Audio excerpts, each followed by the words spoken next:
ठहरो सूत अधीरथ।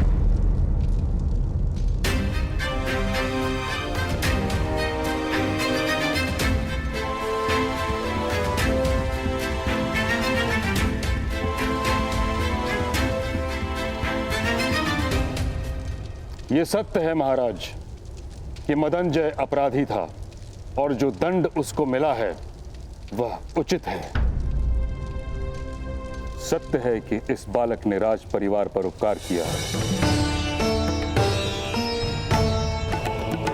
यह भी सत्य है कि इसका साहस और आत्मविश्वास अद्भुत है। सत्य के प्रति इसकी निष्ठा और सामर्थ्य पर कोई संदेह नहीं। किंतु महाराज, कि समाज केवल एक व्यक्ति से नहीं बनता। राज्य के सभी मनुष्य को संतोष प्राप्त हो, यह भी तो अनिवार्य है। और यह केवल तभी हो सकता है जब व्यवस्था का पालन हो तथा परंपरा का निर्वाह अनिवार्य है। यदि व्यवस्था टूटती है तो समाज में विद्रोह उत्पन्न होता है और हर प्रकार के विद्रोह को बल से शांत भी तो नहीं किया जा सकता। तात्पर्य तात्श्री? सूत के पुत्र को शस्त्र उठाने का अधिकार नहीं, उसे दंड देना ही होगा।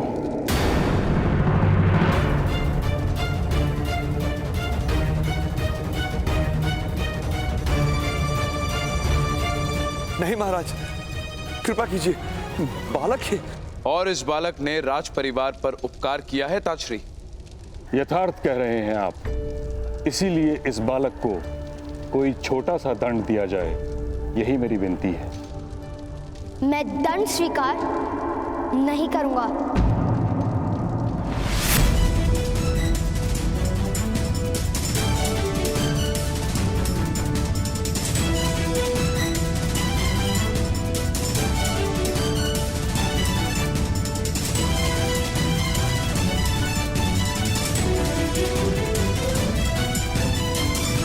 पुत्रकर्ण, मौन रहो।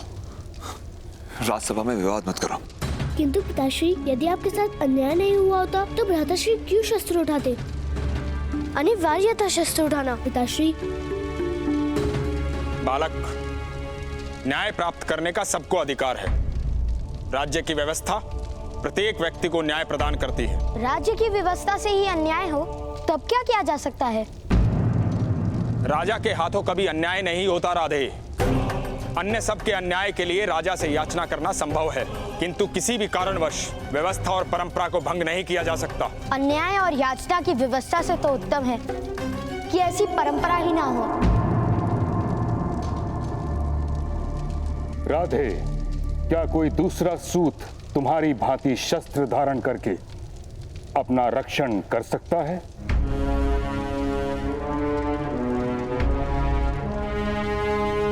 नहीं कर सकता।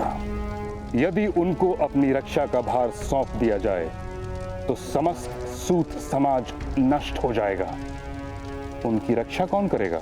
सूतों को शस्त्र का अधिकार नहीं, इसलिए ज्ञान नहीं। ज्ञान नहीं, इसलिए वे शस्त्र नहीं उठा सकते। और अब आप कह रहे हैं कि उनकी रक्षा किस प्रकार होगी? ज्ञान प्राप्त करने का अधिकार मान लीजिए, अधिकतर सूत भी शस्त्र उठाने लगेंगे। असंभव।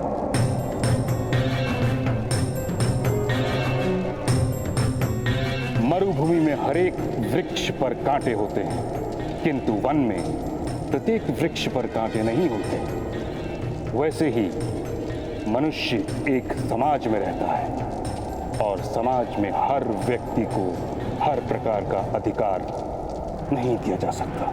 और ये निश्चित कौन करता है? परंपरा। परंपरा कोई एक व्यक्ति निर्मित नहीं करता, सहस्त्रों वर्ष से निश्चित होती आई है। समाज के इतिहास के अनुभवों से बनती है परंपरा। राजा केवल उसका वहन करता है। जब मैं जीवित नहीं था तब किसी ने किस प्रकार जाना होगा कि मैं कौन हूँ, मेरी स्थिति क्या है, मेरी इच्छाएं क्या हैं? उस समय की बनी परंपराओं को मैं आज क्यों स्वीकार करूं?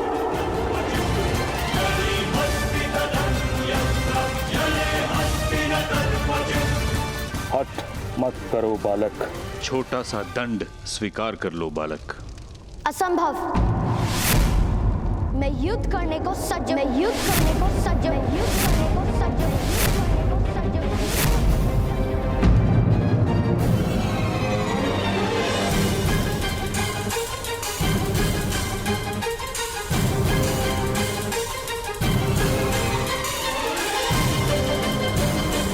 कर्ण, विद्रोह नहीं कर सकते तुम।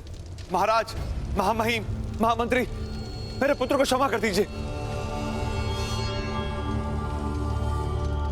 इसने विद्रोह किया है महाराज, इसे दंड मिलना चाहिए, मृत्यु दंड। इस सूत के बालक को मृत्यु दंड दीजिए।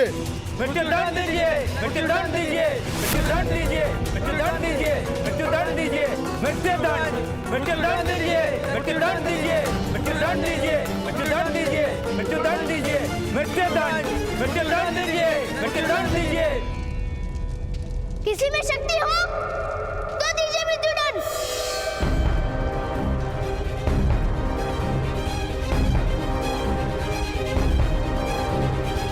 मृत्यु दंड दीजिए, मृत्यु दंड दीजिए, मृत्यु दंड दीजिए, कौन? मृत्यु दंड, मृत्यु दंड दीजिए, मृत्यु दंड दीजिए, मृत्यु दंड दीजिए।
बड़े दरबार में शस्त्र उठाने का साहस।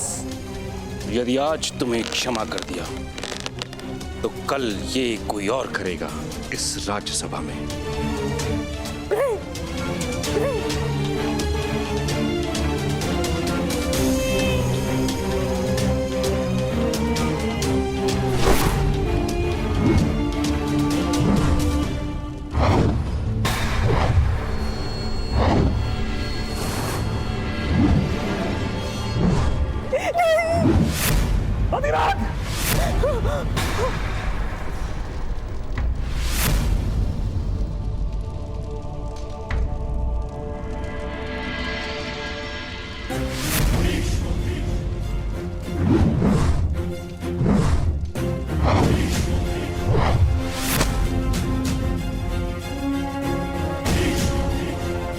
तुम्हारे प्राण नहीं लूंगा मैं।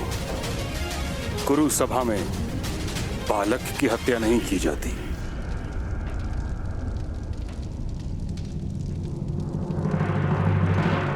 अधिरथ,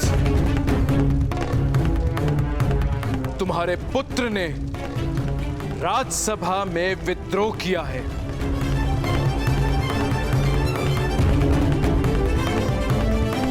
किंतु उसने मेरे पुत्रों को जीवन भी दिया है। इसीलिए हम तुम्हें केवल इतना ही दंड देते हैं कि आज के बाद तुम्हारा पुत्र कभी भी धनुष नहीं उठाएगा।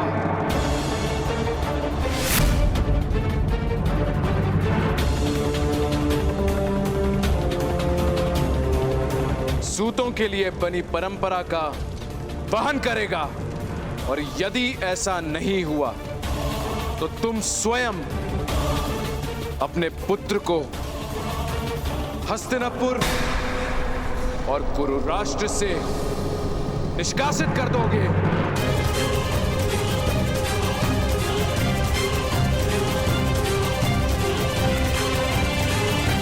इस समय तुम दोनों मुक्त हो।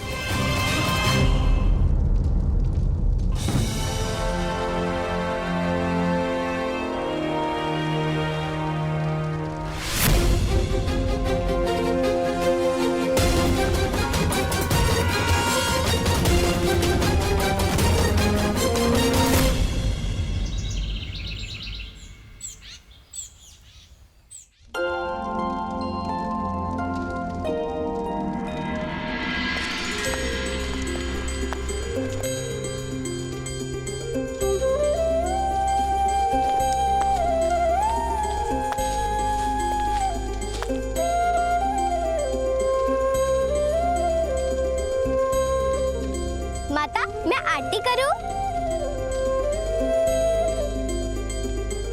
अवश्य वैशाली, तुम्हारा तो सबसे पहले अधिकार है। जब हम बड़ों का विश्वास टूट गया था, तब तुम मित्रों ने ही तो साथ दिया कर्ण का।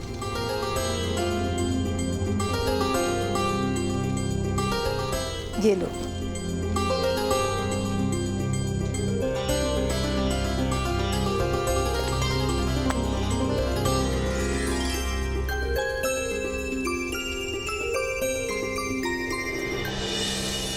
आज के बाद तुम्हारा पुत्र कभी भी धनुष नहीं उठाएगा।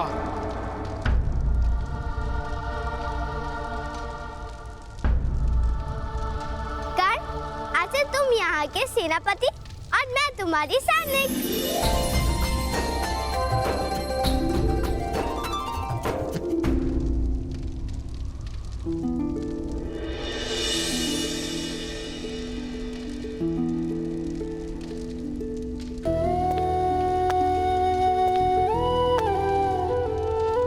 पुत्र कर्ण, मुझे क्षमा कर देना।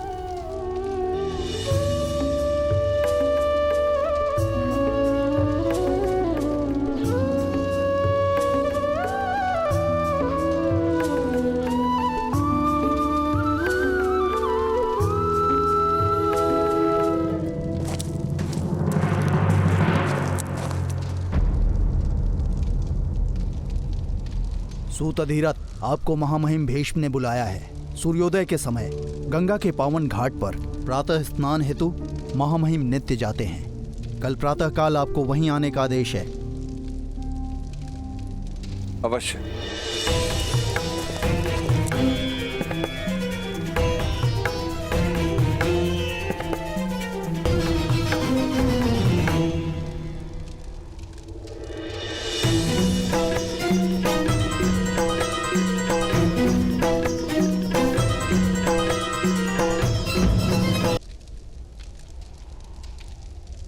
चलो पुत्र, अब आनंद और विश्राम का समय है। बालकों के सम्मान में राधा आज सबको भोज देंगी।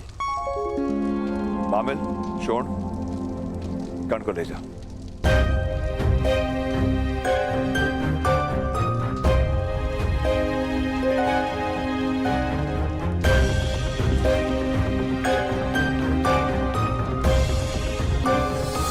कर्ण का दुख आज अनन्य है अधिरथ। जानता हूं भ्राताश्री, जानता हूं। शाख के जिस स्थान से फूल तोड़ा जाता है, उस स्थान से पत्ता या फूल कभी उग नहीं पाता। आज तक बहुतों ने कर्ण से उसका धनुष छीना था, किंतु कुरु सुबह ने उससे उसकी आशा छीन ली। धनुष पे उसका अधिकार ही नहीं, उसका सुख भी उसी में है। और दुखदायक सत्य तो यह है कि कर्ण कभी धनुष उठा नहीं पाएगा।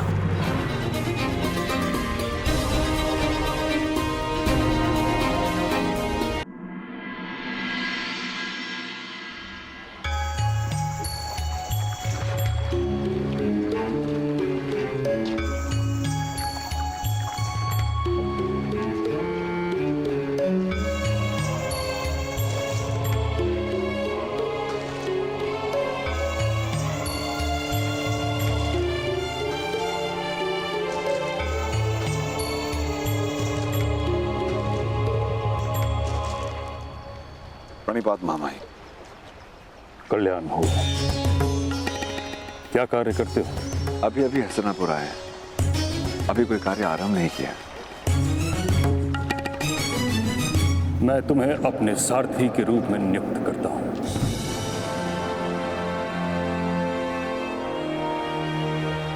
आपकी अनंत कृपा मामाई। कृपा नहीं, स्वार्थ है। तुम मेरे निकट रहोगे तो मेरी दृष्टि तुम्हारे पुत्र पर रहेगी।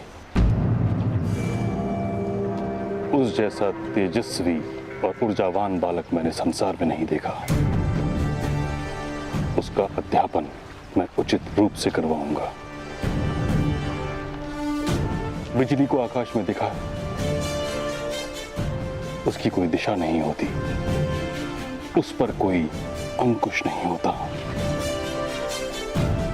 कुछ ही क्षण के लिए प्रकट होती है और फिर लुप्त हो जाती है। जिस पर गिरती है उसे नष्ट कर देती है। मेरी इच्छा है कि तुम्हारा पुत्र एक महान सारथी बने, ताकि समस्त सूत समाज का मार्गदर्शन करे। बिजली की भांति उसका सामर्थ्य छिन्न भिन्न न हो जाए।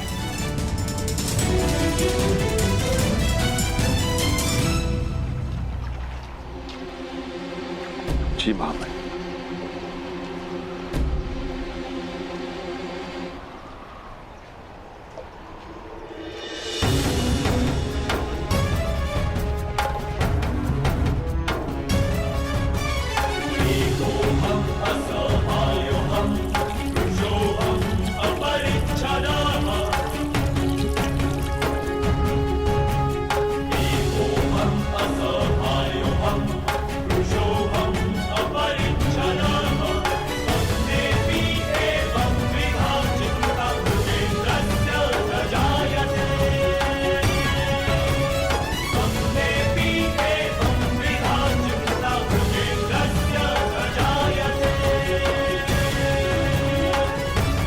मैं बिजली की भांति दिशाहीन नहीं हूं, मनुष्य हूं। मुझे जहां विनाश करना होगा मैं वहीं गिरूंगा।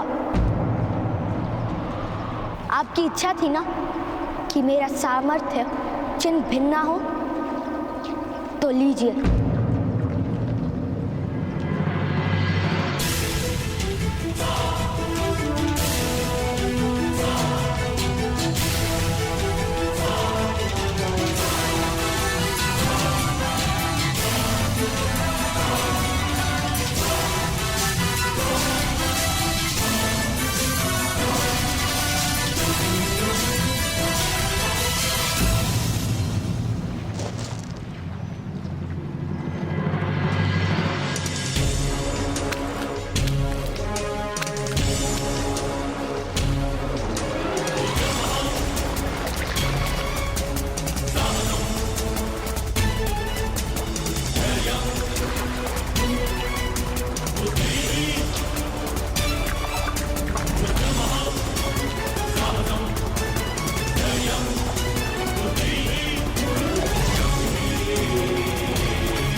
भगवान सूर्य नारायण जी, मैं प्रतिज्ञा करता हूँ, प्रातःकाल सूर्य अर्घ के समय मेरे सामने आने वाले व्यक्ति को मैं अवश्य दान दूंगा। उस व्यक्ति की हर इच्छा पूर्ण करूंगा और उस प्रतिज्ञा की आपूर्ति का आरंभ मैं आज से करता हूँ, मैं आज से करता हूँ, मैं आज से करता हूँ, मैं आज से करता हूँ, मैं आज से करता हूँ।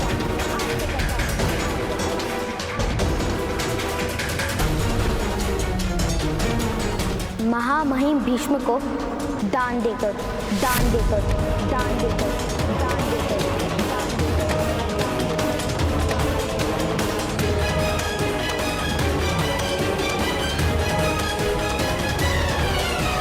आज मुझे शस्त्र का त्याग करना पड़ा है, किंतु आगे जीवन में किसी कारणवश अगर मुझे शस्त्र उठाना पड़ा तब उसका त्याग कोई नहीं करवा पाएगा, नहीं करवा पाएगा।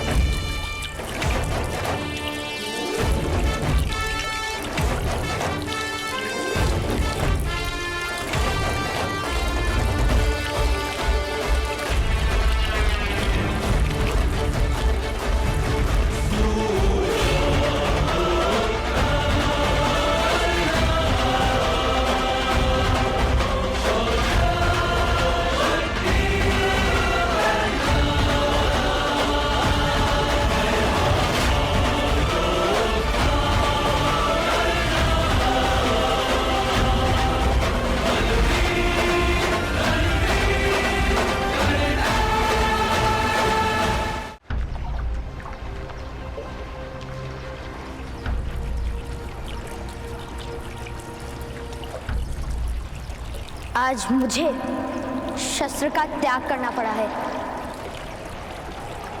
किंतु आगे जीवन में किसी कारणवश अगर मुझे शस्त्र उठाना पड़ा तब उसका त्याग कोई नहीं करवा पाएगा, नहीं करवा पाएगा।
दस वर्षों बाद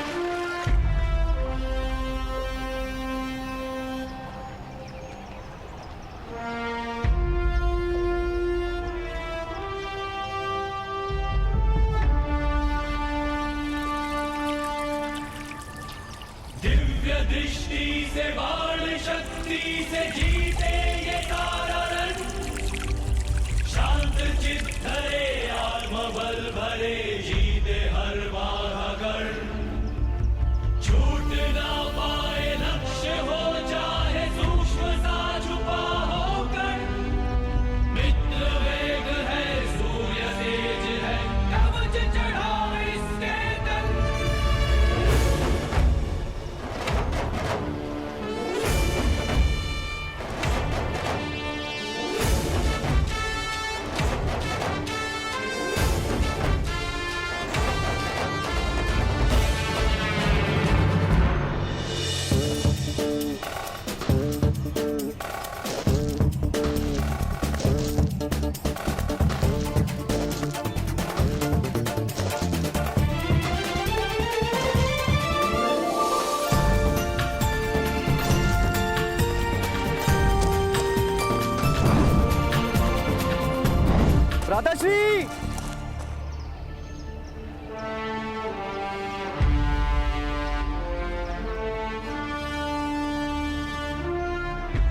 भ्राताश्री, आपके वस्त्र यहाँ रखे हैं।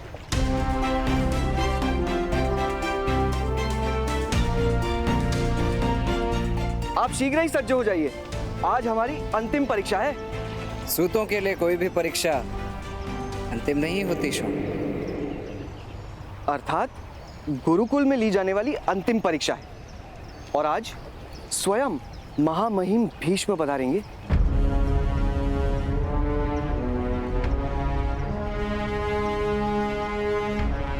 उत्तीर्ण विद्यार्थी को स्नातक घोषित करने के लिए। स्मरण है ना?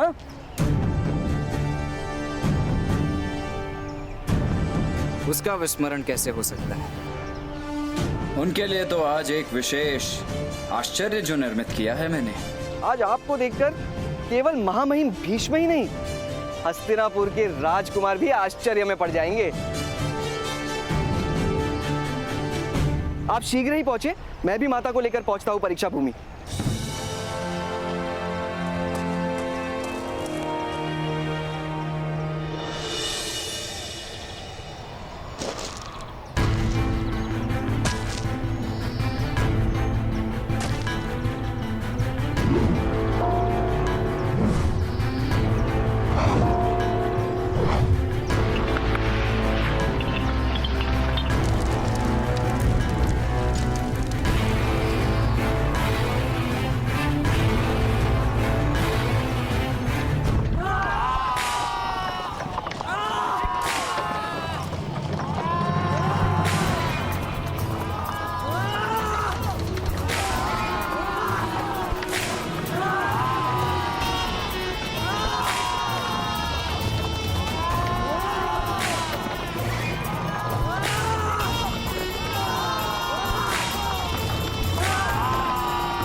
ये किस प्रकार का व्यवहार है राजकुमार दुशासन?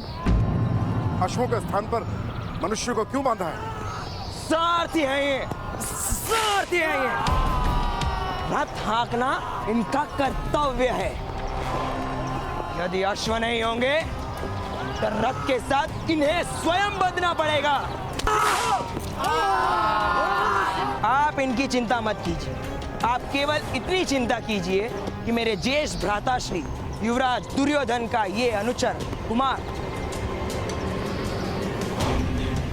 आज प्रथम श्रेणी में ही उत्तीर्ण, अन्यथा युवराज का क्रोध आपके आश्रम को ही भस्म कर देगा।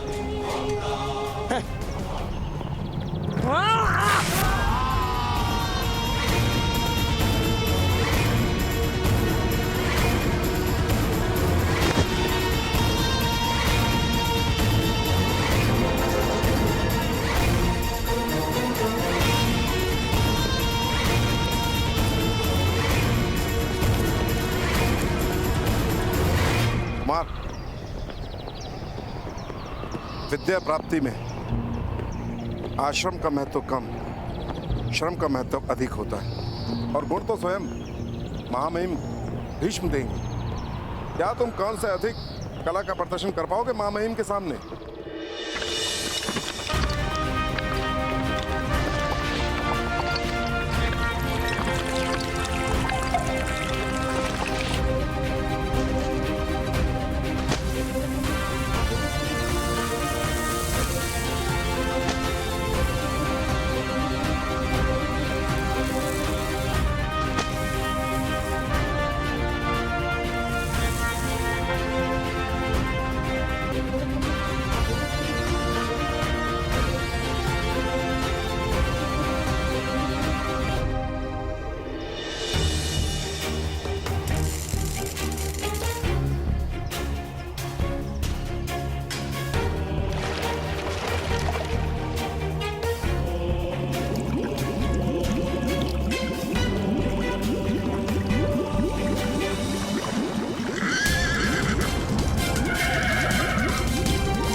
शोन, शोन, अरे कितना सजोगे? परीक्षा देने जा रहे हो या विवाह करने? विवाह, परीक्षा देने। किंतु पिताश्री कहते हैं ना, सद्भाग्य कहीं भी प्राप्त हो सकता है, इसलिए। चलो। हाँ। अरे चलो चलो। अरे माता, अभी तक स्नातक नहीं हुए और विवाह के स्वप्न देखने लगे। अच्छा शोन, 3 साल गुरुकुल में ध्यान लगा के सीखा ना। ध्यान की ही तो समस्या है माता। इस उम्र में मनुष्य का ध्यान वही लगता है जिसमें उसकी रुचि हो। कर्ण कहाँ है? उन्होंने कहा है वो स्वयं आएंगे परीक्षा स्थल। वही तो चिंता है, कहीं कर्ण का पराक्रम देखकर हस्तिनापुर के राजकुमार क्रोधित ना हो जाए। सूतों के पराक्रम क्षत्रिय सह नहीं पाते। कोई चिंता मत कीजिए माता, लोग शक्ति प्राप्त करने के लिए कोचा पाक खाते, किंतु भ्राताश्री भ्राताश्री शक्ति प्राप्त करने के लिए क्षत्रियों के क्रोध को खाते हैं। चलिए।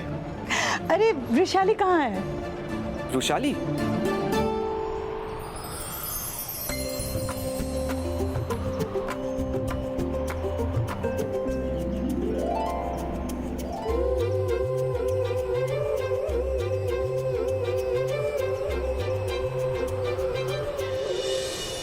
वृषाली तो अवश्य किसी शिव मंदिर में खड़ी होगी।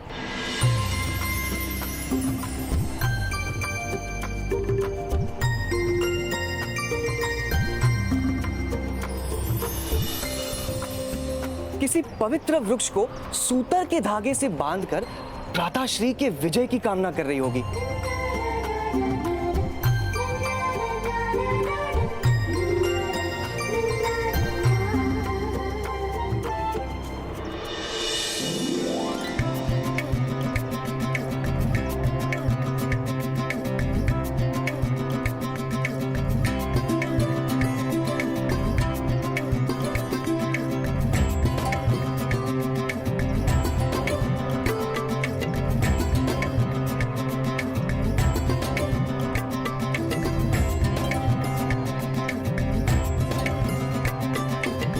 अवश्य विश्राम की सभी वस्तुओं का त्याग कर कष्ट सह रही होगी।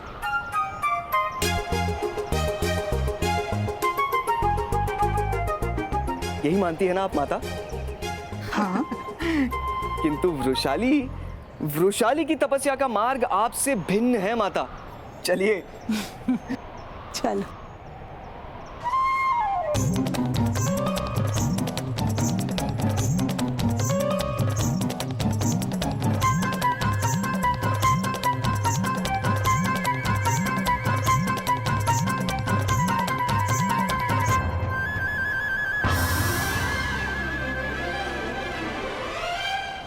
मार्ग छोड़कर खड़े रहो, मुझे परीक्षा भूमि दिखाई नहीं दे रही है।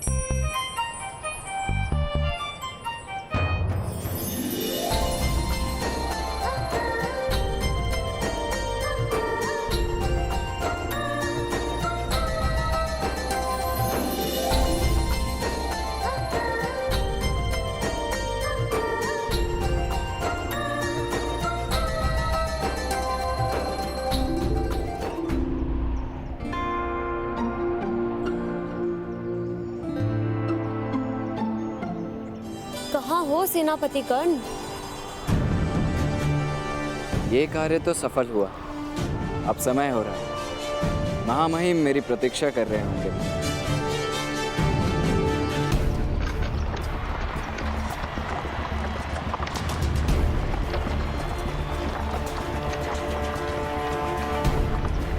महामहिम भीष्म की, महामहिम भीष्म की, महामहिम भीष्म की, महामहिम भीष्म की, महामहिम भीष्म की, महामहिम भीष्म की, महामहिम भीष्म की, महामहिम भीष्म की, महामहिम भीष्म की, महामहिम भीष्म की, महामहिम भीष्म की, महामहिम भीष्म की, महामहिम भीष्म की, महामहिम भीष्म की, भीष्म की, महामहिम भीष्म की, महामहिम भीष्म की, महामहिम भीष्म की, महामहिम भीष्म की, महामहिम भीष्म की, महामहिम भीष्म की, महामहिम भीष्म की, महामहिम भीष्म की, महामहिम भीष्म की,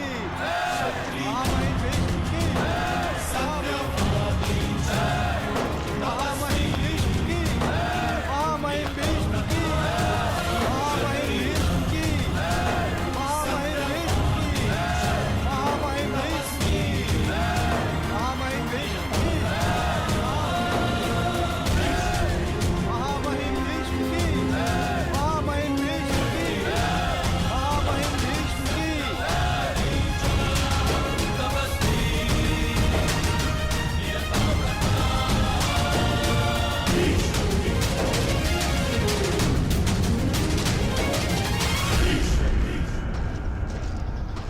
महामहिम भीष्म की जय हो। गुरुदेव, आपने सूतों की परीक्षा में पधार कर हमारा सम्मान बढ़ाया। सारथी तो एक योद्धा का प्रथम कवच होता है गुरुदेव। मेरी दृष्टि में सूतों का महत्व किसी पुरोहित से कम नहीं।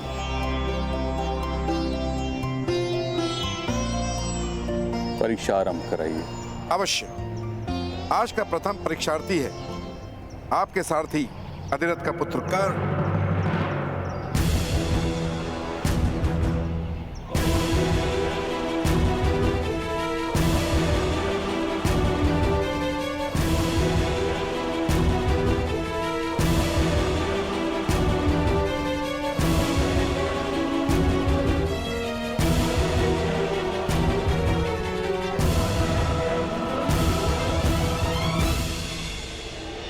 आज का प्रथम परीक्षार्थी है आपके सारथी अधिरथ का पुत्र कर्ण।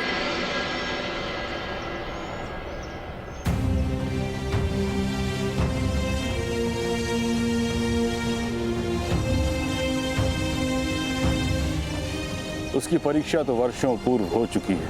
आज तो मैं केवल उसकी कला का प्रदर्शन देखने के लिए उत्सुक हूं।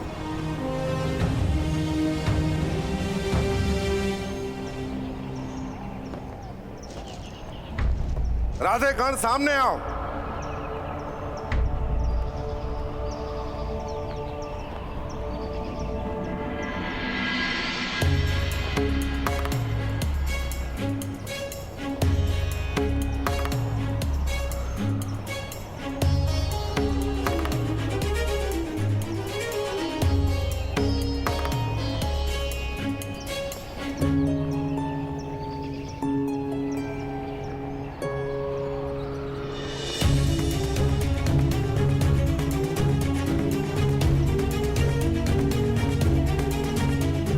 कर्ण कह रहा था महामहिम को प्रतीक्षा करवाना उचित नहीं है।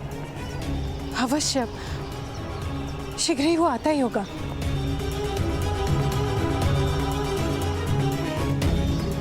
शौण, कहाँ है तुम्हारा भ्राता कर्ण? गुरुजी, भूमि पर अधिक से अधिक सूर्य का प्रतिबिंब दिख सकता है। स्वयं सूर्य को देखना हो तो दृष्टि आकाश की ओर करनी पड़ती है।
सूर्य